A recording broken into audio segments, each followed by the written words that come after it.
Hey guys, welcome to the Wrestling Escape Pod and welcome to this very special episode.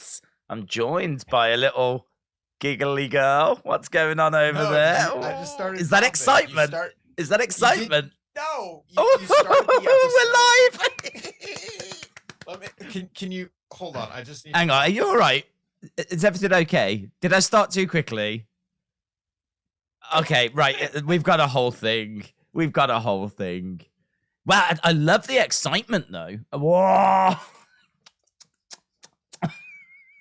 Drinking from his mother's teat. I'm thirsty. Okay. I've been in and out of meetings all day. I'm nice to see you. Did I even introduce you? I have no idea. There was just like a whole glorious introduction, and I want everyone to know that we can't do this episode without the Birmingham boy himself, Wrestling Daze, straight from Bloomingdale's. And how are you, bud? Yeah, I'm good, thank you. I'm good. We've got a few more questions that have been sent in. Obviously, we're well on the road to WrestleMania, so there was a pretty big episode of Raw 2 nights ago. And obviously, I mean, wow, that episode of NXT, we've got to talk about it. Absolutely fantastic. So, yeah, there's loads that's going on at the moment. And, of course, we need to do our predictions. Revolution, isn't there? AEW Revolution this weekend. You know, AEW, you remember them? Do you remember them? No. Sorry, I'm too busy. Did you read Kenny Omega's interview or listen to it? It's over. No, I didn't actually. Where's this in? AEW's dead. He's basically saying he's leaving. He's basically said he's signed with WWE and he's leaving and he's debuting at WrestleMania just like Cody Rhodes. Okay. That's the subtext I got from it. Okay. I was gonna say, where are you getting your news off TikTok? Yes. Yeah. DK Oldies. Yes. So we'll do that later then. We'll have a look at Revolution predictions in a bit. You said there was loads to kind of talk about and go through. Loads. Is there anything wrestling related in there? Yes. Okay. So do you want to get to that first? If there's loads, we can start chipping our way through it. Hit me. Yes. Hit me. What you got? Daze, will you come to America? Be my +1 to a wedding? Whoa. What? Whose wedding? Who's getting married? Little mean Kathleen. Again? No, she's been engaged. Oh, and then the engagement but now she's actually getting married? Yes. Who's she getting married to? Don't say Love Doug. Don't say Love Doug. Don't say Love Doug. Love Doug. You know I don't like Love Doug. I just can't get on the same page as Love Doug. It's LMK's wedding. Okay, so she's finally getting married then to Love Doug. Yeah. And when is that? This weekend? I don't know when it is. Okay. How are things going down? Is that Beyond? Yeah. So, what your neighbor was there, Zack Sabre Jr. Oh yeah, lives just up the road. Yeah, it's like old Zacky boy. After every show, they do a group picture, and some wrestlers jump in, some wrestlers don't. He did. So, okay. I got a picture with Zack Sabre Jr. I'm sorry, I don't understand. Like, so the wrestlers are in the ring, and then what? The crowd stand in front of the ring or something? No. It's the crowds doing a group picture because we're all family. After every show, we get together and do a group picture. Who? The crowds? Yeah. Hey, what? What do you mean? Okay, you're in the UK, right? Mm-hmm. No, Let's say you go to the pub. Every week. You got your buds. We're doing a group picture now. All right, boys. Right? So I walk in. Yeah. We're doing a group picture now. So I walk in. I'm like, boys, picture, yeah? Yeah. TikTok, Instagram. Yeah. All right, lads. and then like we all get in on the picture. Yeah. Okay, so it's like that. People do that every week, do they? At Beyond. Yeah. Do they? Yeah. And sometimes the wrestlers jump in as well. More than not, yeah. More than not. Okay, and that goes. Where do they take this picture? But in the ring, outside the ring, outside the ring. Outside the ring, can't get in the ring. Yeah. Can't get in the ring. And the wrestlers. I'm just trying to think, how are you doing this? Like, oh, so someone will be standing, but they won't be in the picture? Some sad you see, in my mind, it's selfie. No. And I'm thinking, how are you going to get the crowds in and the wrestlers in? But some schmuck. Someone has to take the LMK. Mm-hmm. She's sometimes in the picture. Is she? Yeah. That's pretty fun. That'd be good. So you don't have to pay her like $20 to get a picture with her. So Zack Sabre Jr. jumped in on this one. He did with his New Japan title. So where do the pictures go? Oh, someone posts them on Instagram. So they're all on Instagram? Yeah. So does that mean I can find the picture you're referring to and put it on stream? Yeah. Do you want me to email it to you? Yes, that's exactly what I want. Because there's no point talking about a picture for about 5 minutes of the crowd and Zack Sabre Jr. Because I'm gonna send you the one with LMK, and then just not show any picture whatsoever. I'm gonna send you one without Zack Sabre Jr. Okay. Yeah. Do you know what? How about send me both? And you'll choose which one to show.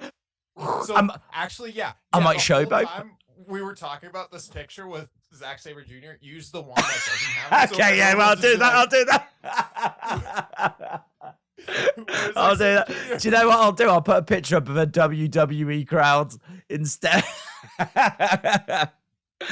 I'll just do that. Yeah. And that is how you do podcasting, yeah? Yep. Because, for the audio people, they don't know what we're talking about. Pictures are essential for the audio people. Yeah. Yeah, very good. Okay, so you're not coming to her wedding? Unfortunately, I'm a bit busy at the moment. If only you'd just given me a bit more advance warning. Hey, well, the date isn't planned. Oh. But you'd need more warning. I thought you meant it was this weekend. No. Oh. Well, put me down as a maybe then. Put me down as interested. Well, what if Love Doug wasn't the groom? I'd already be there, yeah. I'd be waiting, camped outside already. I haven't got anything against Love Doug at all. I don't have any feeling to. I feel like he's been shoehorned into this podcast. I feel like LMK was introduced and we took her to our hearts and all of that, and then Love Doug just started getting mentioned, and I just. Well, what about Notorious Mimi, Sloane Jacobs? She's just been mentioned. You don't have this vitriol towards her. No, I don't like her either. Oh. I don't like her either. I've got no feelings towards her. I just tolerate her. I just tolerate her. Becca, you're a fan of. Yeah, I like Becca. I feel connected to her because deodorant. Well, the deodorant was funny, and also she's been on Raw a couple of times, so I feel a connection there. And I like LMK, but really all the others, you know what I mean? Not interested. Do you know what I mean? I know exactly. Do you know what I mean? Yeah, that Love Doug. Oh my gosh, yeah. Over where are you going? Oh, hello.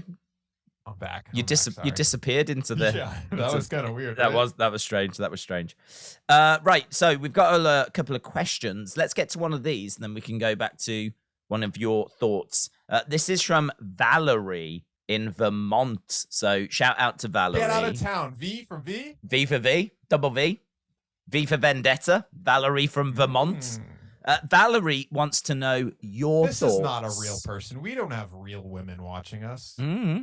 It's all 10-year-old boys, unless it's their mom. How an email?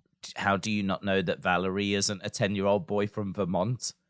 That's actually a really good point. Yeah. Yeah, you're stereotyping, and you can't do that in 2023. Well, you can't do that anytime. Good point. Right, it's not like they just decreed it. Valerie wants to know your thoughts right? This was this was specifically to you. Wants to know your thoughts on the new women's tag team champions. What were your thoughts on Becky and Lita becoming the new women's tag team champions?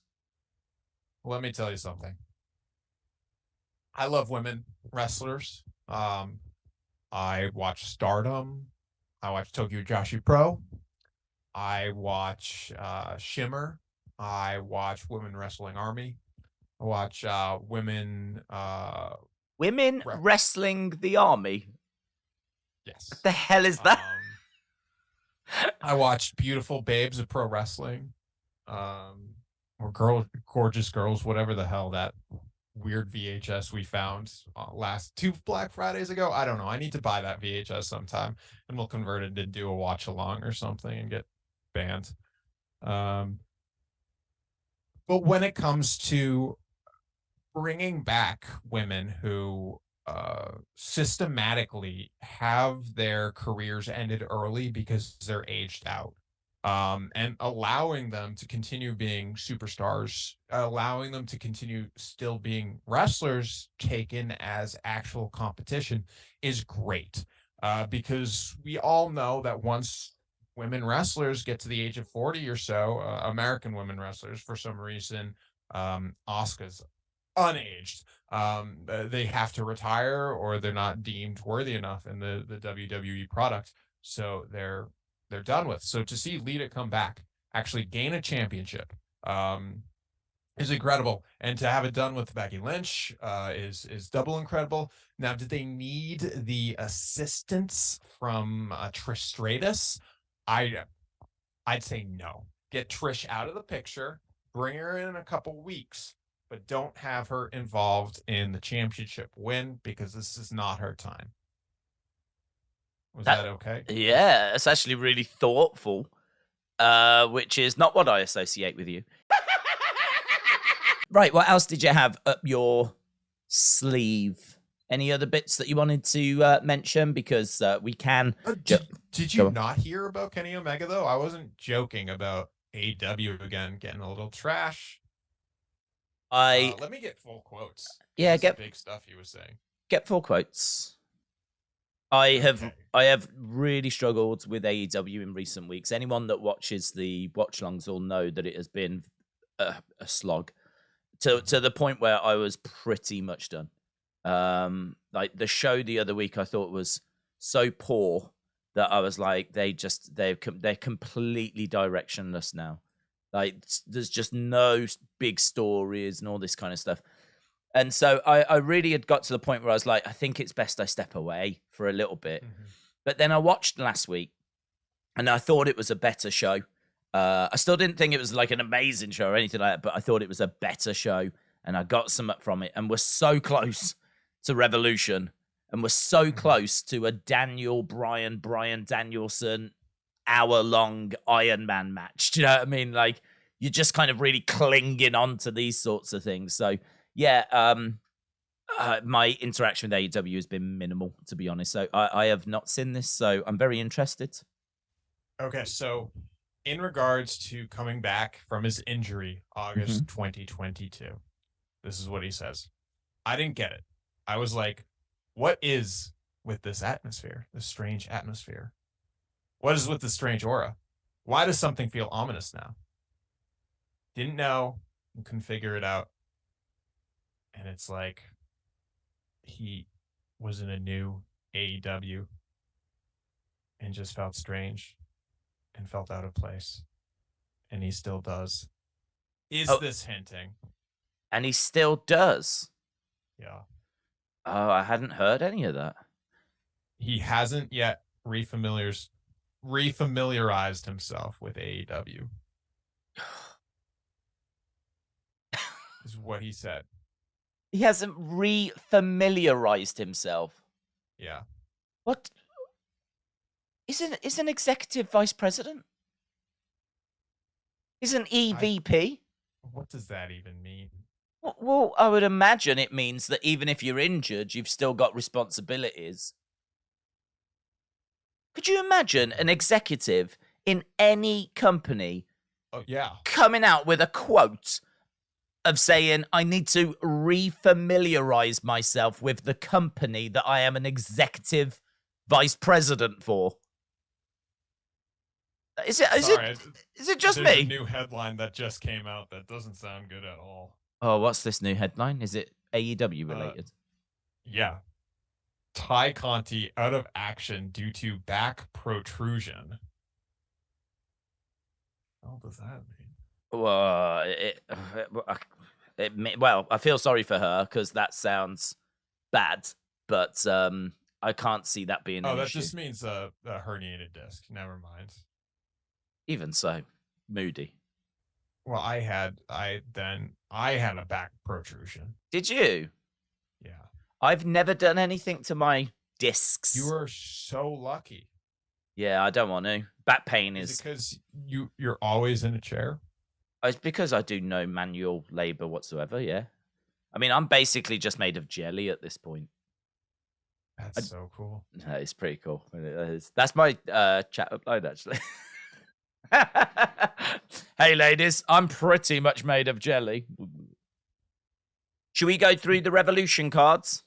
Yeah, do it as fast as possible. I don't care about AEW. Did you hear that they're like the best promotion according to Dave Meltzer? Yeah, we could look at that as well. WWE's the worst. Yeah.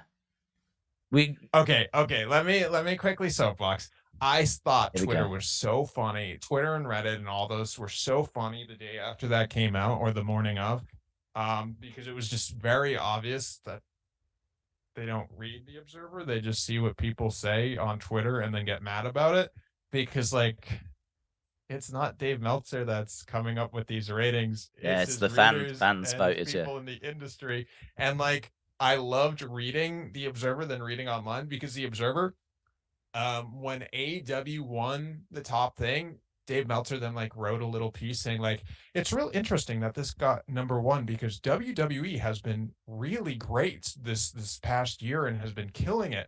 But I imagine this is because the first half of the year was very heavy AEW being great. And it's just recently they picked up. So considering this was last year, I understand, but it's still weird. And then I see people online like, screw Dave Meltzer. He's a shill for AEW. Now, I'm not saying he's an angel.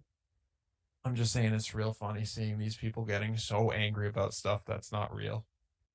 I think, to be honest, I think you cultivate your audience because if you say something about, like, so if we do podcasts week after week saying that we hate AEW, the majority of people that are going to watch this are going to feel that way as well. Because I'd imagine if you love AEW, you're probably not going to want to hear about how rubbish they've been again and again and again, right? So eventually you'll end up leaving, right? And I think what's happened is that Dave has been very pro AEW, and we know that he doesn't appreciate the WWE style of wrestling, style of entertainment. I mean, you can tell that from his ratings, and the fact that WWE has only ever had in its history like 30 5-star matches or something along those lines, right? In its whole history. So it's kind of obvious that Dave likes a certain style of wrestling and obviously really appreciates AEW.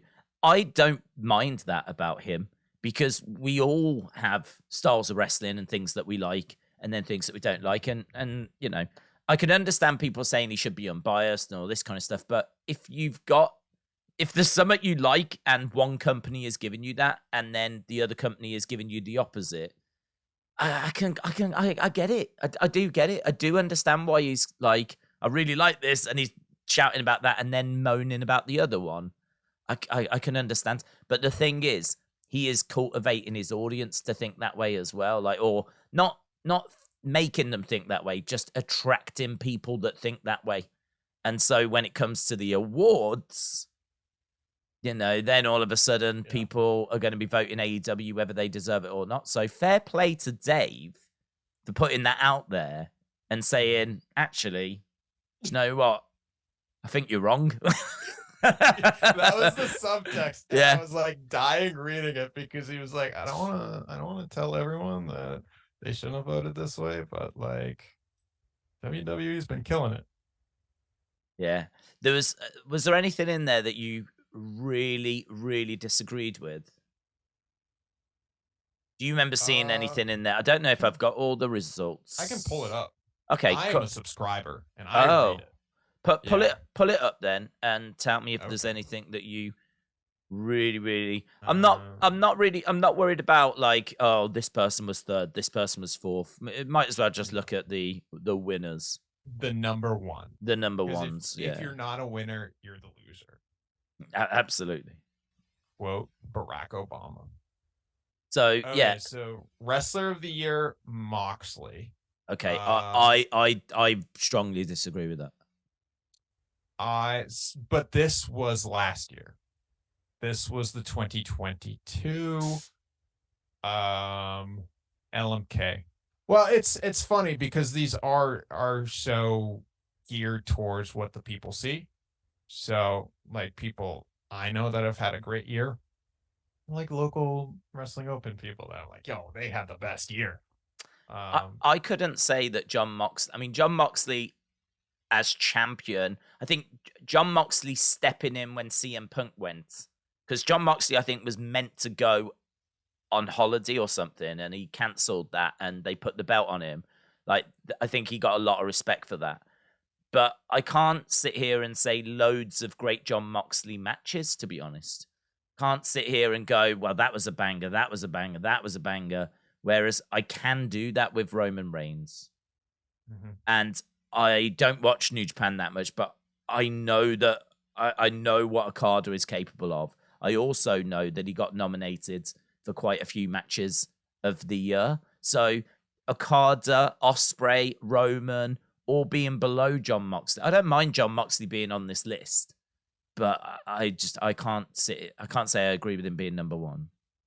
Well, Meltzer, in his little commentary, says he basically sees it as either Moxley or Reigns. Right. When it comes to biggest star, it has to be Roman Reigns. But what Meltzer's saying is it came down to most valuable, because when CM Punk left, John Moxley stepped in, and that brought results. Wherein Roman Reigns, he's not at the show, he's on the show. He didn't really work much, and compared to like when Sami Zayn came to the forefront and the ratings really skyrocketed, and it's like, oh my gosh, people are really watching for Sami Zayn. Didn't really have that with Roman Reigns, so that's why Meltzer's like, yeah, I can see it.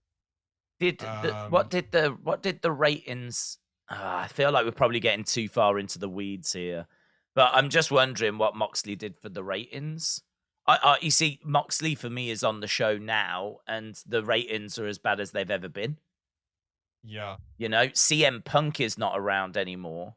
I feel like the ratings were really good after CM Punk did his outburst, because they were the talk of the town. Everyone was interested in what was happening. I can't accredit that to Moxley. I can't say that those ratings are because Moxley was champion. I don't see him as a ratings draw. To be fair, I don't have the rating information here, and I don't remember last year because I wasn't explicitly watching, but I do know the Blackpool Combat Club was hot. That is true. That is true. And that was last year's Bullet Club, basically. Yeah. And I think maybe him being champion puts him just ahead of Danielson, because you're carrying the ball, aren't you? Yeah. Okay. I still disagree with it. I 100% would go with Roman. And I would even... I think Roman sucks, for especially because of what he did to Sami Zayn and Kevin Owens. He's a meanie. Okay, next one then. Yeah, I do not think AEW was promotion of the year. I'm with pretty much all those people online complaining about it, even though I was just like, they need to chill out. I personally wouldn't put them there. I see Stardom as having a better year than... Really? Yeah, Stardom has been rocking it. Oh, that's interesting. You see, and they were number 2. Yeah. See, if Stardom had won, there would have been a lot of complaining. But I mean, I don't watch Stardom, so I genuinely don't know if they've been killing it or not. But you're telling me they have. Yes. Okay. Yeah. Fair play to them. Fair play. And best weekly TV show. Again, AEW got it, but I feel like the quality of AEW every now and then actually you do get an incredible match on AEW, and like you said, that's the style of wrestling I really dig. WWE style is not my jam unless it's a pay-per-view, and we don't really get pay-per-view style matches on SmackDown, but like last week we got Orange Cassidy and Yuta, which was a pay-per-view style match. So I agree, unfortunately. I think like it's really difficult because these 2 months for AEW and maybe even the 2 months at the end of last year have been really poor. I feel like AEW have had about 4 months or so where they have been really poor. And when you're talking 2022, like you're having to remember what happened between January all the way down to like say October and try to be fair to judge it on that, you know? So my gut feeling is that Dynamite being the best seems wrong, but I couldn't make the argument that the full year last year was brilliant for Raw or SmackDown and as I don't watch that. I mean, like Stardom must have been on there. Is it We Are Stardom? Is that one of their shows or something? Yeah, We Are Stardom 6 under Impact. Is that's not the one you watch? No, I just watch their shows on like their Japanese shows. Is that not We Are Stardom? TV show. Oh, how does that? How does show? It's like selections, I think, from the they run shows a couple times a week, right? And then they put them on their streaming service, and then they do maybe like a 30-minute show using 1 or 2 matches from those. Okay, so they do say a show on a Monday, show on a Friday. You can watch both shows in their entirety on their like Stardom streaming platform, or you can watch like a highlight best of that's been compiled for the Western world. Yeah, and sometimes the matches are edited, so you don't see all of them. So I don't know. I'd kind of say 6 is a little high. That would be really interesting, though. Is it in English? We Are Stardom. Is that like that'll be their TV show in Japan? Yeah, but I think they put it on YouTube. Oh, yeah, it's 30 minutes. Yeah, it's usually 1 match or so. I'm just trying to get my head around this. If I wanted to start watching Stardom, could I just watch 30 minutes a week to follow the stories and see a match? I haven't watched that way. I don't know if the stories are that easily to follow because on the pay one, they do subtitles. The non-pay one, you're out of luck. It's all Japanese. Okay. Hey, listen, we have not done predictions. We need to do our speed run. Yeah, because we also need to go and do the Instagram things that no one ever gets to see. Right, here we go. So we've got the Elites taking on the House of Black. This is a 6-man tag match. Are losing. Next. Okay. Jamie Hayter versus Saraya versus Ruby Soho. 3-way for the AEW Women's World Championship. Paige winning. I don't know. I'm really torn on that because you could put it onto Saraya. Would that do anything to ratings? Maybe not. Jamie Hayter, like, I feel like she deserves to keep the title. I agree. But you would put it onto Saraya? Yes. Chris Jericho versus Ricky Starks. Just a singles match. Starks, get that dub, boys. Get that dub. Samoa Joe against Wardlow for the TNT Championship. Samoa Joe. Jon Moxley versus Hangman Adam Page in a Texas death match. I think Moxley has to win to just end it. Okay. And Guns versus the Acclaimed versus Jay Lethal and Jeff Jarrett versus TBD. Apparently apparently these are going to be the winners of some Battle Royal thing, which I can't see listed on this card. So that must be on Rampage. Mm-hmm. Okay. You think TBD's winning? Yep. Okay. Any idea who TBD will be? Shield.